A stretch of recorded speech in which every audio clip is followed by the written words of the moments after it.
이스라엘 자손들이 바친 물건을 인하여 범죄하였으니 이는 유다 지파 세라의 증손 삽디의 손자 갈미의 아들 아간이 바친 물건을 취하였음이라. 여호와께서 이스라엘 자손들에게 진노하시니라. 여호와가 애굽에서 사람을 내게 나오는 데 나이가 부르며 그들에게 말하기를 올라가서 그 땅을 정탐하되 그 사람들이 올라가서 아이들을 정탐하고 여호수아에게로 돌아와서 그에게 이르되 백성을 다 올라가게 말고 2-3천 명만 올라가서 아이를 치게 하소서. 그들은 소순이 모든 백성을 그리로 보내어 수고롭게 마소서 하므로. 큰 소리로요. 백성 중 3,000명쯤 그리로 올라갔다가 아이 사람 앞에서 도망. 큰 소리로 같이 읽겠습니다. 시작. 아이 사람이 그들의 36인쯤 죽이고 성문 앞에서 스바림까지 쫓아와서 내려가는 비탈에서 쳤으므로 백성의 마음이 녹아 물같이 된지라. 아멘. 오늘 이 말씀 의지해서 아이성에서 생긴 일, 아이성에서의 패배, 이 제목으로 같이 하나님의 말씀을 나누기를 원합니다. 여러분, 아이성에서 어떤 일이 일어났을까요? 우리가 그 일을 오늘 같이 좀 살펴보면서 은혜를 받기를 원합니다.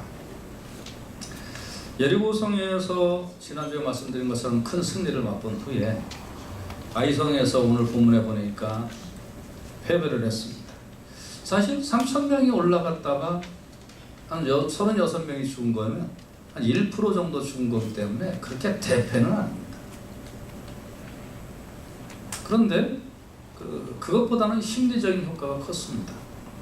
백성들은 낙담하고 또 다른 민족들이 야, 저거 별거 아니네 이렇게 생각하고 공격할지도 모르는 일이었습니다. 더 나아가 여호수아 3장 10절에 보면 여호수아가 뭐라고 선포를 이미 했냐면 사실은 하나님이 가나안 족속을 너희 앞에서 정령이 쫓아내실 것이다 라고, 사실은 하나님이 쫓아내실 거라고 그렇게 강력하게 선포를 했는데, 아니 패배를 당하다니 있을 수 없는 일이잖아요.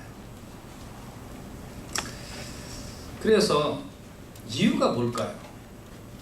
하나님이 이렇게 이긴다고 하셨는데, 가나안 땅을 주신다고 하셨는데, 그런데 여리고성은 그렇게 승리를 거두었는데 이 아이성에서 이렇게 처절한 패배를 했던 이유가 뭐가 있을까요? 사실 여러분과 제가 신앙생활 할 때 안 될 때보다는 잘 될 때 조심해야 돼요. 안 될 때보다는. 사업도 마찬가지. 여러 가지 일 때 안 될 때보다는 잘 될 때 조심해야 돼요.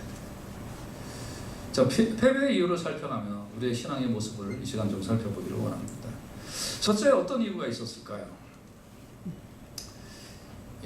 감사보다는 자신감이 앞섰던 것입니다.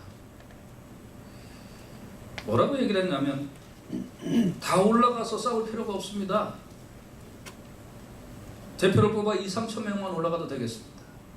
제가 지난주에 말씀드렸습니다. 여리고성을 돌 때 어린아이, 노약자, 아픈 사람 다 예외가 없었다고 그랬습니다. 다 올라가서 하루에 한 바퀴씩 돌으라고 그랬습니다. 마지막 날은 다 올라가서 7바퀴 돌으라고 그러고 다 함성을 지르라고 그랬습니다. 예외가 없었다고 그랬습니다. 변명이 없었다고 그랬습니다. 다 해야 된다고 그랬습니다. 근데 다 올라갈 필요가 없다.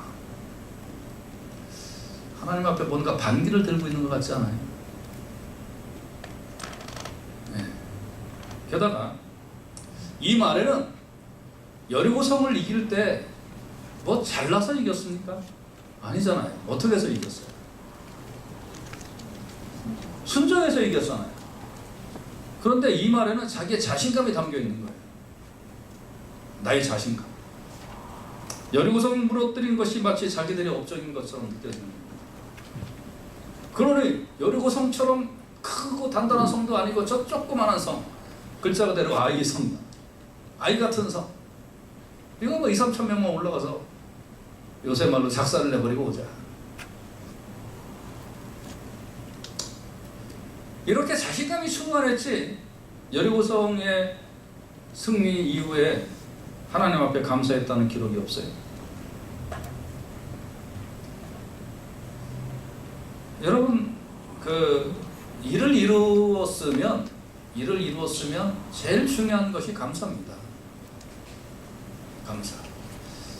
제가 어느 교회에서 옛날에 전도사 생활할 때 88년 올림픽이 딱 끝나고 나서 그 목사님이 올림픽 다 끝나고 나서 감사합시다 우리 그렇게 얘기하더라고요. 그래서 저는 그때 이제 피 끓는 그 사람이었기 때문에 아이 올림픽 저거 뭐 기원도 좋지도 않은 거고 저것 때문에 외국인들이 우리나라에 와서 비판을 할 만한 나이니까 비판을 많이 했겠죠. 우리나라에 와서 뭐 댄스 맞고 했는데 저거 잘 끝났다고 뭐 교회에서 감사하고 그래야 되나.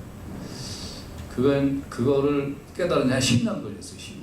10년 지나고 나니까 아 이런 거 잘 끝나는 것도 감사하구나.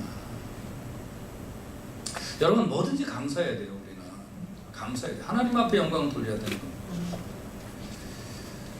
제 동생이 알뜰한 친구인데 이 친구가 이제 한 10년 전에 차를 하나 바꾸고 나서 그리고 나서 한 5년 동안 그 아무 생각이 없다가 5년이 지나고 나서 갑자기 저한테 전화가 왔어요. 형님 왜? 그랬더니 제가 5년 전에 차를 바꿨는데 지금 생각해보니까 그때 하나님 앞에 감사를 못했어요. 그러니까 형님 교회에 감사원금 보낼 테니까 감사원금 받으세요. 여러분 차를 바꾼 것도 감사하고 오늘 하루 잘 지난 것도 감사하고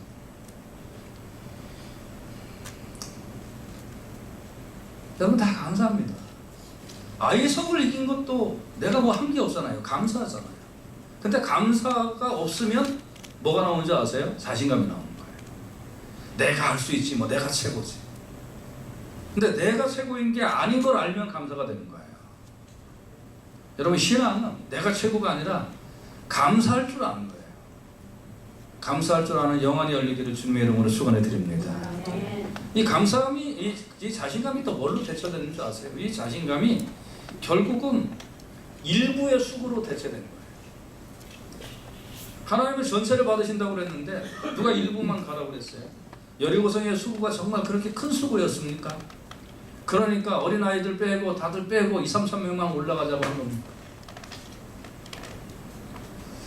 어떻게든 노고를 덜어볼까 궁리하는 것이 사람이라는 거죠. 어떻게든 일을 보고 달려드는 사람이 있어요. 일을 내가 눈으로 딱 보고. 근데 일을 보고 피하고 도망가는 사람들이 있어요.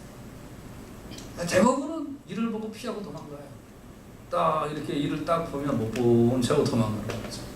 근데 목사님 눈에는 다 보여요.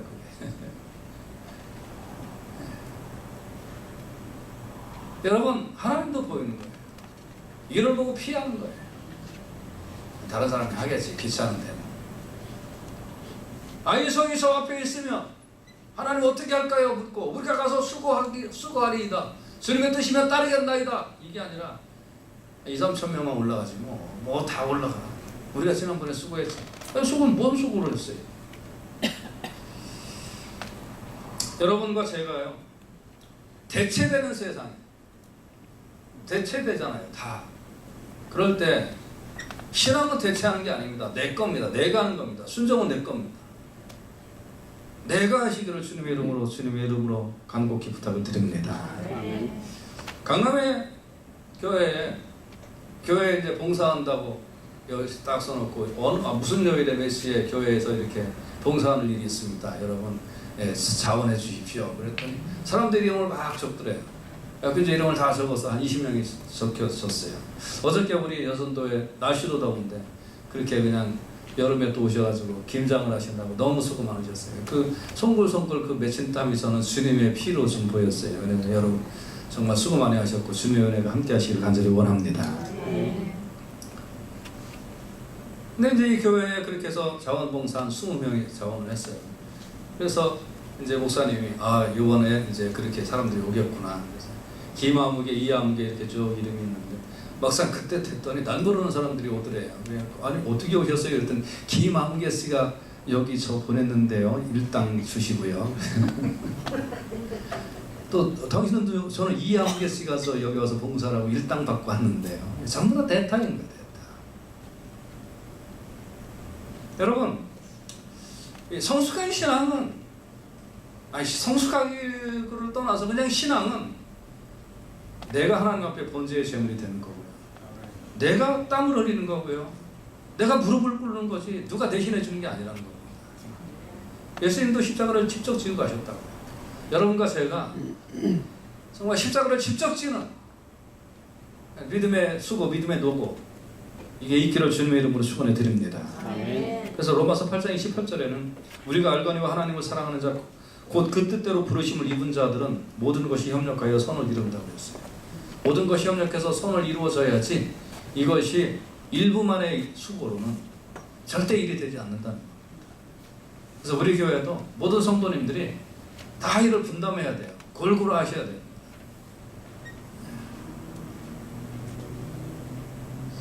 참 입장이 좀 다른 건지 어쩐 건지 저는 여러분이 안 하니까 제가 또 여러분들은 혹시 목사님이 너무 하니까 제가 안 해도 된다 이렇게 생각한다면 잘못하는 거예요.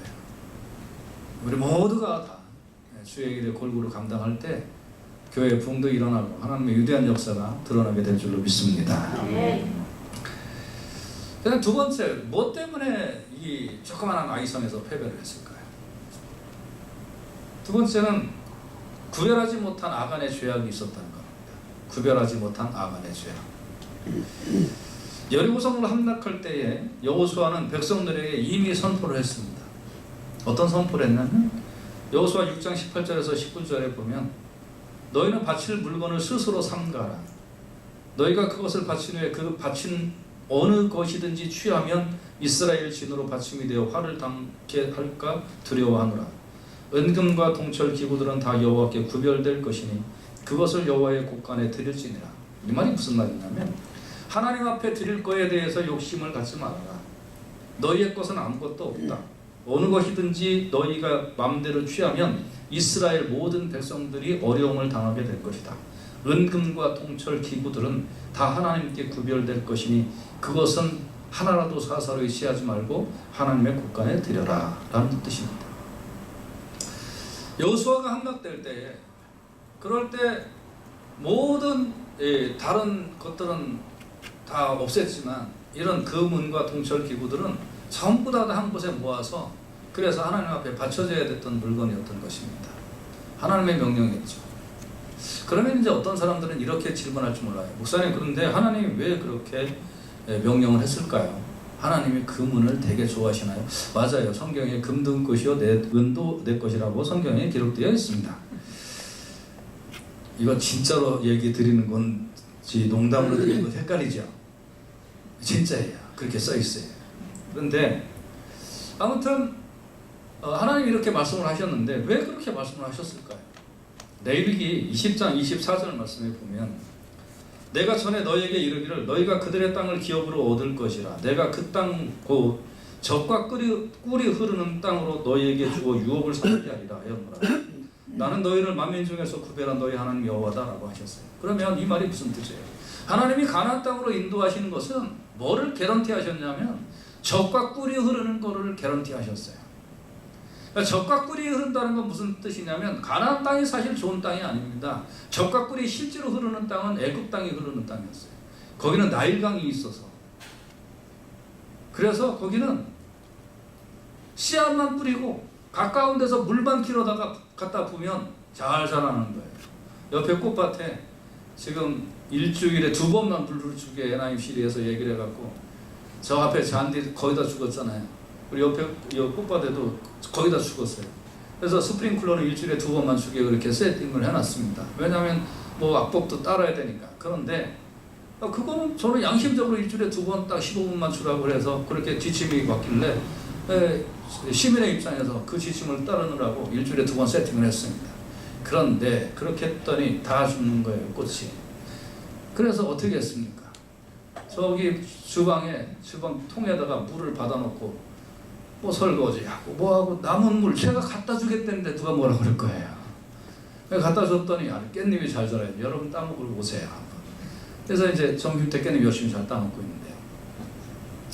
물이 있어야 자라는 건데 나일강은 하수가 있기 때문에 나일강이 있기 때문에 잘 자란단 말입니다. 그러나 이 가나안 땅은 강이 없어요. 그러니까 어떻게 해야 돼요? 이른 비와 늦은 비를 하나님께서 내려주셔야 농사가 되는 거예요. 그럼 잘 생각해 보세요. 옆에 나일강이 있어서 씨앗을 심어놓고 그 물을 이렇게 영차 여러분 물 길어보신 분 계세요? 저는 4학년 때부터 물 길었어요. 물 길고 이제 집에다 갖다 봤는데 물을 길어서 갖다가 농사를 짓는 땅이 좋은 땅입니까? 가만히 앉아 있어도 이른 비 늦은 비가 팡팡팡 내려오는 땅이 좋은 땅입니까? 두 번째죠. 생각을 바꾸면 이 말은 기도만 하면 너희가 내 뜻대로 살기만 하면 하늘에서 물을 이른 비와 늦은 비를 때에 따라 알맞게 적당하게 내려주시겠다는 땅이란 말입니다. 어떤 땅이 더 좋은 땅이에요? 이거 안 해도 하는 땅이 좋은 땅이죠. 그냥 가나안 땅에 하나님이 약속하신 게 젖과 꿀이 흐르는 땅이란 말이에요. 네가 내 앞에 순종하고 네가 나 앞에 예배 제대로 드리고 네가 내 앞에 겸비한 삶을 살면 내가 적당할 때 알맞은 양의 물을 내려주겠다. 젖과 꿀이 흐르는 땅, 이걸 개런티 하셨지 금과 은이 넘치는 땅을 개런티 하지 않으셨단 말이에요. 그런데 아간이 이걸 훔쳤어요. 나는 좀 잘 살아보자고, 나는 좀 행복하게 살아보자고 이 사람이 명령을 어겼습니다. 그러니까 어떻게 됐습니까? 뭘 훔쳤습니까? 몇 한 벌, 금, 은 조금 훔쳤어요. 자기만 잘 살아보자고. 아간의 이름의 뜻이 괴롭히는 자, 근심거리, 두통거리 이런 뜻이에요. 맞아요. 이 사람 때문에 근심이 생겼어요. 이 사람 때문에 두통이 생겼어요. 이 사람 때문에 고통이 생겼어요. 이스라엘 백성들이 아이성에서 그렇게 승리를 했는데 아간 한 사람 때문에 이스라엘 백성들이 아이성에서 대패를 당한 겁니다. 이것은 단순히 금이나 은을 이 사람이 취한 게 아니라 하나님의 거룩한 명령을 어겨버린 거예요. 하나님의 거룩한 명령인 구별하라는 명령을 어겨버린 거예요.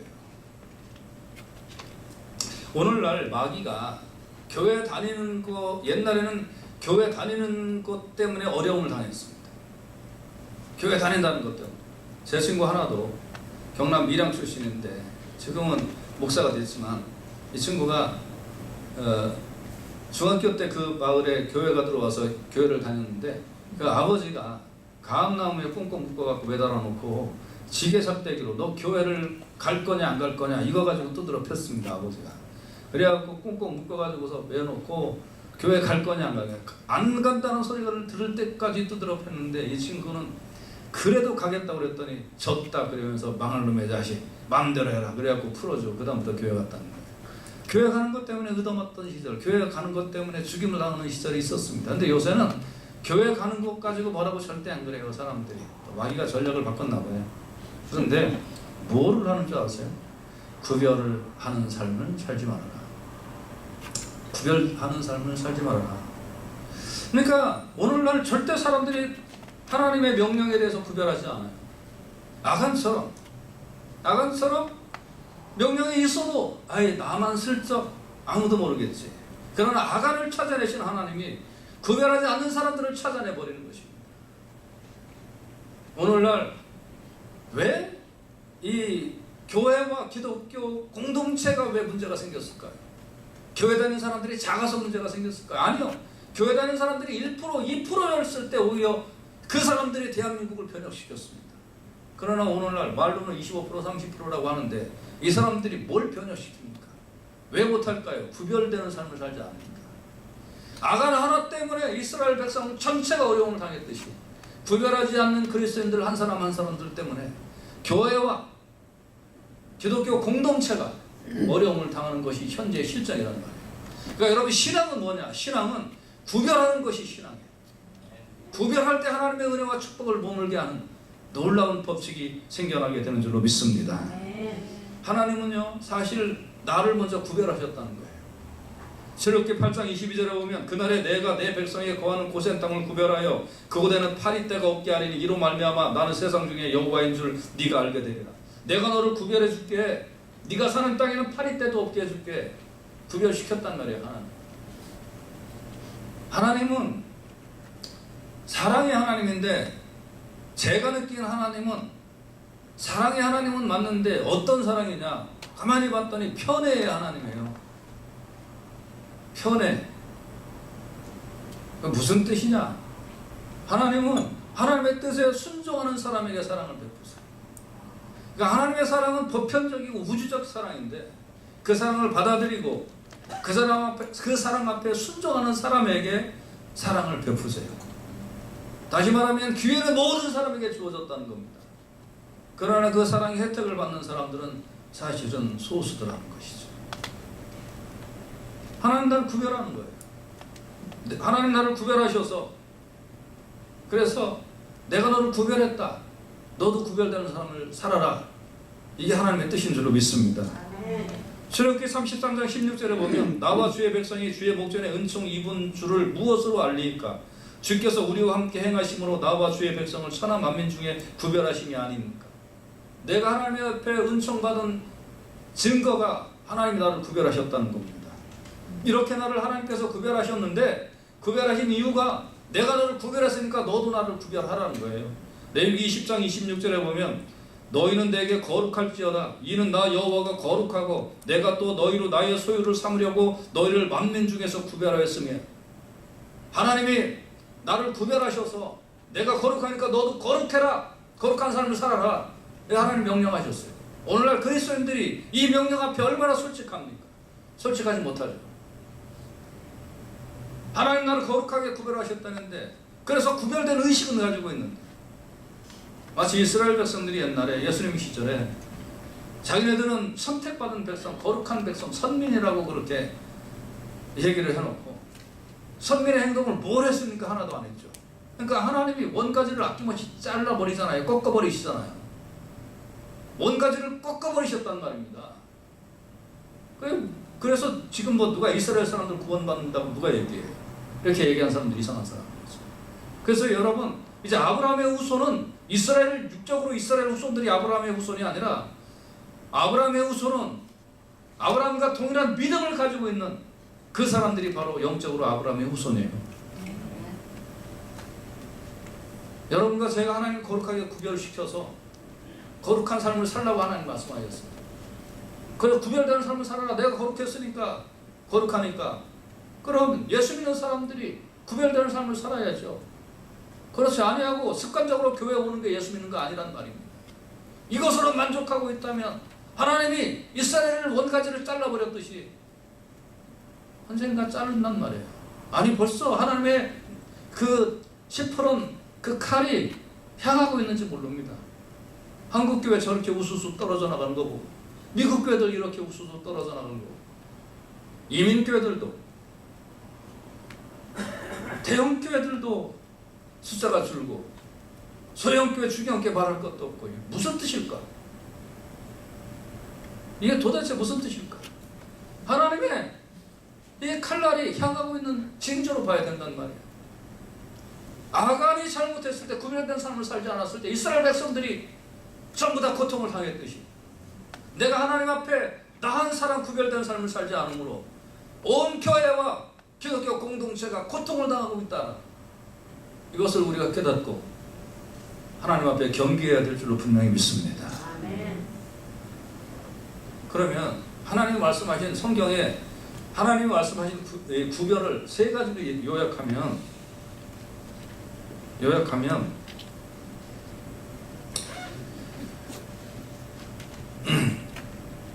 첫째 안식을 구별하라고 말씀하셨어요. 안식. 기독교인들의 세 가지 구별에 대해서는 절대성의 원칙이 적용돼야 돼요. 여기는 타협 없어요. 나 하나 타협하면 그러면 기독교 공동체가 무너져요. 아이성의 패배처럼 우리가 패배할 수밖에 없다는 겁니다. 그래서 제가 지금부터 드리는 말씀은 구원에 확신 있는 분들, 우리에게 멤버십 있는 분들한테만 드리는 말씀이에요. 그렇지 않은 분들은 이 말씀에서 자유로울 수 있어요. 괜찮아요. 부담 안 갖고 드셔도 돼요. 그렇지만 우리에게 멤버십 있는 분들, 구원의 확신이 있는 분들, 이분들은 하나님 앞에 이 세 가지 구별, 절대성 원칙 갖고 순실하셔야 됩니다. 이거 잘 못하면 우리 교회 힘들어지는 건 둘째치고 교회 공동체가 힘들어져요. 내가 아간 노릇하고 있단 말입니다. 내가 근심거리 노릇하고 있단 말입니다. 그래놓고 예수 잘 믿는 거 절대 없습니다. 나 때문에 다른 성도들이나 교회나 기독교 공동체가 망가지고 있다는. 그래서 우리가 회개해야 됩니다. 첫째 뭐냐면 안식이래요. 안식일은 절대성입니다. 여러분. 해도 되고 안 되는 게 아니라 안식일을 지켜야 되는 겁니다. 레위기 19장 30절에 보면 내 안식일을 지키고 내 성소를 공경하라 나는 여호와니라. 내가 안식일을 지키면 적과 꿀이 내려와요. 이른 비와 늦은 비가 내려와요. 걱정하지 마세요. 안 굶어 죽어요. 그렇게 믿음이 없어요. 한국에 그 전에 지금은 모르겠어요. 이제 그 회사가 백화점 이런 거 운영하는 회사인데 백화점이 제일 매출액이 많은 날이 무슨 날이에요? 주일이죠 뭐. 근데 그 회사 백화점 주일에 문 열을까요? 안 열을까요? 안 열으니까 제가 얘기를 하겠지 지금은. 안식일 지키세요.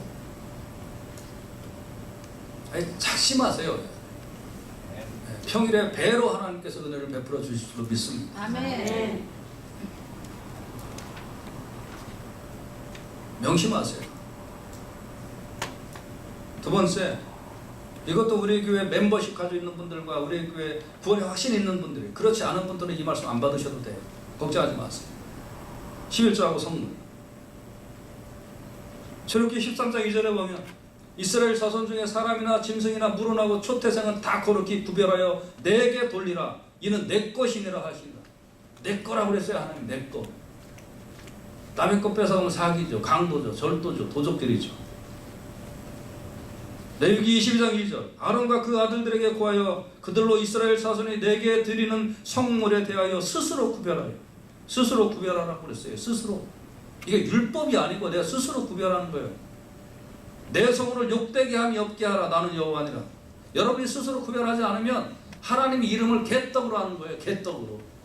그러면서 하나님 뭐 무슨 복 달라고 병 고쳐달라고 그렇게 기도하지 마세요.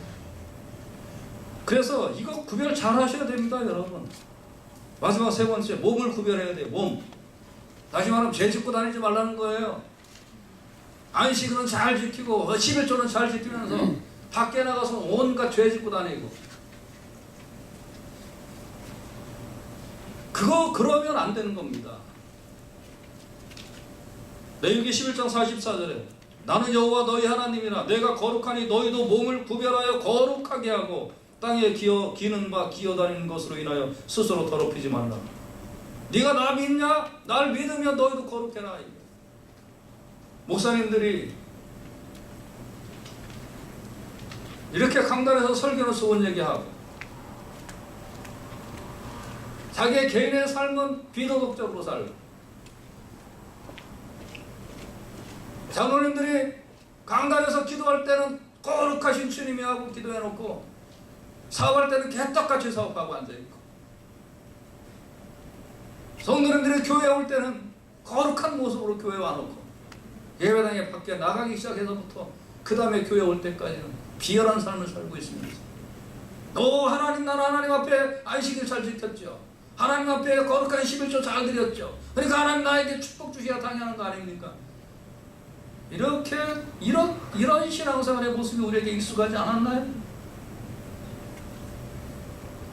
그거에 대해서 누구 한마디도 얘기 안 하고, 혹 얘기하는 사람이 있다고 하면 뭐 주인은 얼마나 잘났어. 여러분, 아간 한 사람 때문에 이스라엘 백성들이 아이성에서 패배했어요. 10명도 아니고 20명도 아니고 100명도 아니었단 말입니다. 한 명 때문에. 내 하나가 하나님 앞에 거룩하게 구별되지 아니할 때 교회 공동체가 망하는 거예요. 기독교 공동체가 쓰디쓴 아픔을 경험하는 거예요. 나 하나 잘 먹고 잘 살자. 아니 많이도 감췄으면 몰라. 외투 하나 감추고 은 감추고 금 조금 감춰놓고. 여러분, 작은 구멍이 온 배를 물에 잠기게 하는 겁니다. 이 정도는 괜찮지가 아니라 그 구멍 하나 때문에 온 배가 물에 잠겨요. 10명의 동업자가 있는데 그 중에 1명의 사기꾼이 들어가 있으면 나머지 건강한 9명이 같이 피해를 당하고 고통을 당하고 눈물을 흘리는 겁니다. 아무리 다른 9명이 건강하고 정직한 사업을 한다고 했는데 무슨 소용이 있어요? 한 명의 사기꾼이 그 속에 들어가 있습니다. 아간 한 명의 사기꾼 때문에 아이성에 패배를 했단 말이에요. 온 백성에게 저주가 내렸단 말이에요. 이 시대를 먹고 한탄하고 앉아있을 때 누구누구 때문에가 아니라 내가 아간 노릇을 했구나, 내가 하나님 앞에 근심거리였구나, 내가 하나님 앞에 두통거리였구나, 나 때문에 교회 전도는 안 되고, 나 때문에 기독교가 개독교가 되고, 나 한 사람 때문에 하나님의 영광에 먹칠을 하고 뻔뻔하게 살았다. 그래서 여러분과 저희가 오늘 이 아침에 회개와 절규가 있어야 됩니다. 하나님, 그동안 내가 아간 노릇했던 그거 알지 못했습니다. 하나님 그거 용서해 주시길 원합니다. 이것이 오늘 아침에 우리에게 하나님께서 요구하신, 하나님 거룩하게 구별하신 공동체에 내가 거룩하니 너희도 거룩하고 구별된 삶을 살아라 하는 하나님의, 어떻게 보면 절규예요. 하나님의 울부짖음이에요. 이 말씀이 우리 심령들 속에 깊이 있게 새겨지기를 주님의 이름으로 축원해 드립니다. 그래서 디모데후서 2장 15절에 보면 네가 진리의 말씀을 옳게 분별하라고 했어요. 분별도요, 옳게 하는 분별이 있고요, 옳지 못하게 하는 분별이 있어요. 이 분별이라는 건 뭐예요? 내가 분석하고 결정하고 판단한다는 거 아니에요. 근데 분석, 결정, 판단을 제대로 못하는 경우가 종종 있더라는 거예요. 그러니까 여러분, 말씀 옳게 분별하시기를 주님의 이름으로 축원해 드립니다. 전부 다 창세부터 요한계시록까지는 나한테 축복해 주는다는 말씀인 줄 알고 아전인수격으로 풀다가 조금 어려운다고 하면 왜 이렇게 이런 일이 있지? 이러면서 땅 치고 하늘 치고 그런 거 아니란 말입니다. 옳게 분별해도 옳게. 그래서 부끄러울 것이 없는 일꾼으로 인정된 자로 자신을 하나님 앞에 드리기를 힘써라. 로마서 2장 12장 2절에 보면 너희는 이 세대를 본받지 말고 오직 마음을 새롭게 함으로 변화를 받아 하나님의 선하시고 기뻐하시고 온전하신 뜻이 무엇이든지 분별하도록 하라고 그랬습니다. 아니, 목사님 다른 사람 다 그러는데요. 목사님 다른 교회 다 그러는데요. 목사님 이 시대는 원래 이런 시대예요. 이 시대 다 어그러지고 이 시대 다 죄악으로 갈 거면 그러면 시대를 본받겠습니까? 하나님을 본받겠습니까? 시대를 따르겠습니까? 하나님 말씀을 따르겠습니까? 시대를 따를 거면 못하고 예수 믿어요. 죄악을 따를 거라면 예수의 보혈이 나에게 흘려진 것이 더 이상 무슨 의미가 있어요? 거룩한 척 정교회 행위하지 마세요. 이 시대 본받지 말라고 그랬어요. 이 시대가 원래 그런 시대인 거 저도 알아요. 그러니까 어떻게 해요? 마음을 새롭게 해야죠. 이 시대가 다 이런 날들 나는 무릎 꿇고 하나님 따르겠습니다. 마음을 새롭게 하는 역사가 있어야 될 줄로 믿습니다. 그러면 변화가 일어나는 거예요. 내 속에서 성령의 강물이 내 속에 흘러들기 시작을 해요.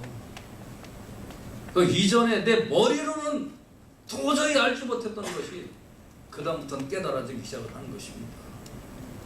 그래서 하나님의 선하시고 기뻐하시고 온전하신 뜻이 무엇인가 분별력이 생기기 시작을 하는 거예요. 아, 내가 신월산에 외투 한 벌 감췄구나. 내가 은 조금 감췄구나. 내가 금 조금 감췄구나. 이거 잘못했구나. 이거 깨달아지는 겁니다. 나 때문에 아이성이 패배했고, 나 때문에 이스라엘 공동체가 고통을 당했고. 말씀의 결론입니다. 신앙생활을 할 때 우리는 종종 패배를 맛보게 됩니다. 여리고성의 승리의 환호성이 가시기도 전에 아이성의 패배를 맛본 이유는 하나님 앞에 감사를 드리기보다는 자신감, 즉 인본주의 때문이었습니다. 내가 열심히 해서 이겼다는 겁니다. 이것은 하나님께 영광을 돌리는 것을 차단하는 겁니다. 또한 내가 열심히 수고를 했으니 이제 모두 수고를 할 필요가 없다는 겁니다. 일부만 나가서 하자는 겁니다. 지극히 인본주의의 발상이었습니다. 여러분, 교회는 하나님께 영광을 돌려야 하는 겁니다. 모든 성도들은 각자 맡은 바 일에 하나님 앞에 수고를 하는 것이고 명령 따라 뜻 따라 수고를 하는 것이지, 교회는 소수의 인원이 수고하고 나머지는 가만히 있는 게 아닌 것입니다. 여러분, 우리는 하나님 앞에 감사를 드리고 영광을 돌리고 뜻을 합하여 하나님을 찬양하고 뜻을 합하여 순종하고 뜻을 합하여 협력할 때 우리가 지금까지 했던 일보다 더 큰 일을 하나님께서 허락하여 주실 줄로 믿습니다. 또 구별하지 못했기 때문이었습니다. 이제는 구별하는 신앙생활을 해야 됩니다. 특별히 우리 교회 멤버십 있고 구원의 확신이 있는 분들, 안식일, 11조와 성물, 육체의 죄 짓는 일, 이거 철저하게 구별해서 영적으로는 하나님 앞에 바로 쓰시고, 세상적으로는 혈안교회 다니는 사람들은 번듯하고 바르다라는 인식을 분명히 심어줘야 될 줄로 믿습니다. 이렇게 하면 개인의 영성이 깊어져요. 영성이 깊어진다는 말은 하나님의 뜻에 센시티브하게 반응할 수 있다는 것입니다. 모르는 사람은 집에 불이 났는데도 불이 난지도 몰라요. 근데 예민한 사람 연기가 조금만 나도 그거 안다는 거예요. 영성이 깊어진다는 말은 하나님의 뜻에 예민하게 반응할 수 있다는 뜻이에요. 예민하게 반응을 하면 하나님이 싫어하는 일에 대해서 착착착 알고 구별해낼 줄 알고, 하나님이 좋아하시는 일에 대하여 착착착 하고 앞장설 수 있는 거예요. 교회 일도 하다 보면 뒤에서 묵묵히 아무 말 안 하고 하는 거, 일하는 거 모를 줄 알죠? 다 알아요, 사람들이. 입만 가지고 막 하는 거 처음에는 잘하는 것 같으죠? 나중에 사람들이 다 알아요, 그것도. 아유, 저 사람은 저렇고. 일만 보면 도망가는 거 보면 사람들이 다 알아요, 그러는 거. 일 보면 톱싹 달려들어서 몸 아끼는 거, 안 아끼고 열심히 하는 거 사람들이 다 알아요. 하나님, 사람도 아는데 하나님 모르시겠어요? 영적으로 예민해져서 하나님이 싫어하는 거 착착착 끊어버리고 하나님 좋아하시는 거 착착착 할 줄 알면, 하물며 사람도 교회 공동체를 위하여 수고하고 애쓰는 사람에게 감사하다고 하고 고맙다고 하고 그 수고와 노고를 안다고 그렇게 다 하는 것처럼, 하나님께서도 하나님의 은혜를 머물러 두고 싶은 사람이 있는 거예요. 하나님의 은혜를 내가 좀 너에게 내 은혜를 너에게 머물러 두게 하고 싶다. 내 은혜를 이 교회에 머물게 하고 싶다라는 그 하나님의 의지가 있는 거예요. 어떤 사람들에게 할까요? 여러분, 하나님의 뜻을 쉽게 알 수 있는 사람, 그리고 그것을 이를 악물고 순종해낼 줄 아는 사람, 이런 사람들에게 하나님의 은혜를 머물게 해 주시는 줄로 믿습니다. 그렇지 않으니까, 하나님의 은혜가 머물지 않으니까 아이성에서 졌단 말이에요. 이제 우리 이거 반면교사로 삼아야 돼요. 하나님의 은혜를 누리는 방법이구나, 이것이. 여러분과 제가 하나님의 은혜를 머물게 하는 방법이 있구나. 그것은 하나님 앞에 지속적으로 감사하는 겁니다. 그 하나님의 뜻에 따라 하나님 앞에 구별하는 삶을 사는 겁니다. 이러면 우리의 신앙생활에 아이성의 패배 같은 생활은 전혀 없습니다. 여러분 꼭 명심합시다. 자신감 대신 감사하고 하나님 앞에 구별되는 삶을 살면 하나님의 은혜가 여리고성에 머물렀던 것처럼 아이성에게도 머물게 하고, 여리고성에 머물렀던 하나님의 은혜가 나의 인생에도 머물고 여러분의 인생에 머물 것이고 우리 교회에 머물게 될 것이고 기독교 공동체에 머물게 될 줄로 믿습니다. 여러분 축복받는 교회에 오셨습니다. 그리고 여러분 자체가 축복받으신 분들입니다. 이 말씀에 순종하셔서 은혜를 계속 머물게 한 하나님의 백성들 다 되시기를 주님의 이름으로 축원해 드립니다. 기도하십시다.